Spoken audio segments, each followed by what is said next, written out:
Thank you so much for encouraging us more than anything to own our voice. I think if there's one thing I took away from that is think about, does this resonate with me? Because a lot of people actually do go with what the masses are doing. And I think if you look at social media these days, we don't think about things.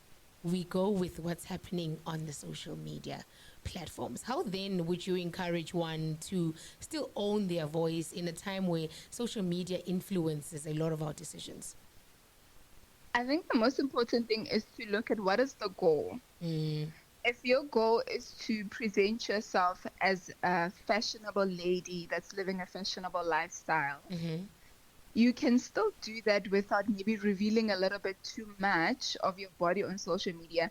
If one of your core values is self-respect, let's say if you can wear a dress that is beautiful, fashionable, take beautiful pictures, but you don't have to be naked if that is your value. So constantly look at what is your goal?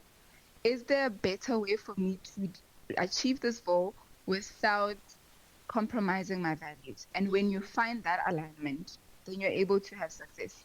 Makes sense. Now, for those of our listeners who probably love having mentors, it's so crazy because many a times when we pick a mentor, a lot of people pick someone that they wish they could become instead of staying true to themselves. How then do you encourage someone to have a mentor but still stay true to themselves? Because right now you just mentioned fashion. Maybe there's a fashionista who's doing exceptionally well, but they do pose naked. And you love fashion, but your values go against that. Do you think that we should aspire to be something like our mentors, or as much as we get mentors, we should rather still stick to who we are? I think the first question our listener needs to ask themselves is, when I look up to this influencer, is it the popularity, meaning they've got 2 million views? Or is it the money, meaning that they seem successful? Or is it their character that I admire?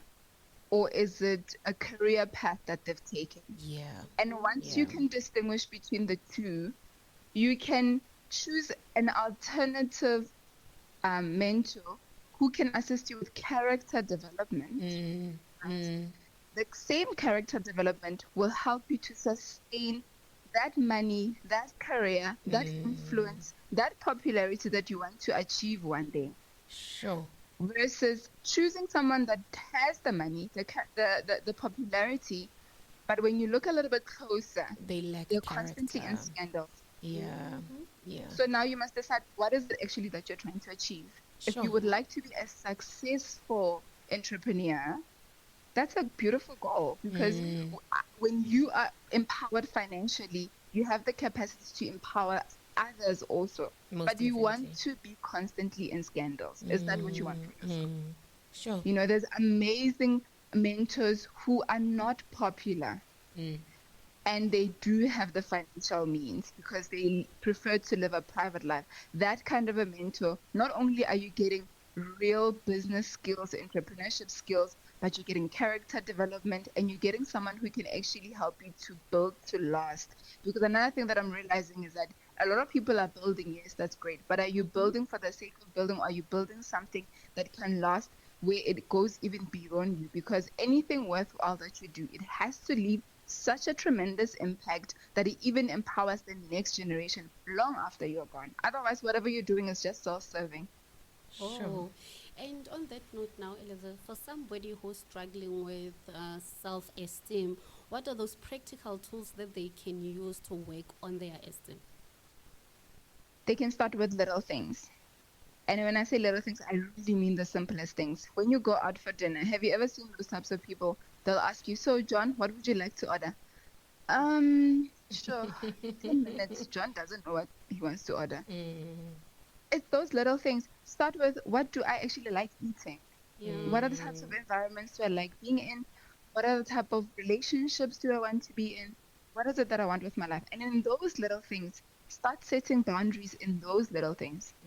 With friends, with family, because those are actually the easiest people to set boundaries with, because they love you unconditionally because you're their family member. So even if you say, sorry, I'm not going to go with you to that place because it's not aligned with my values, They'll be like, okay, where do you want to go?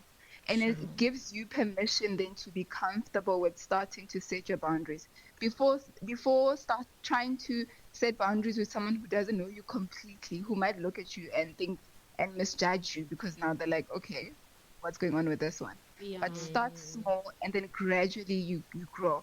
And then as you develop that habit, it will start to happen naturally because you'll find yourself in a boardroom, in a business meeting, and they'll ask you, John, do you think we should go with this strategy or that strategy? And it will just flow out. I actually prefer this one. And it flows out because you've taken the time to practice.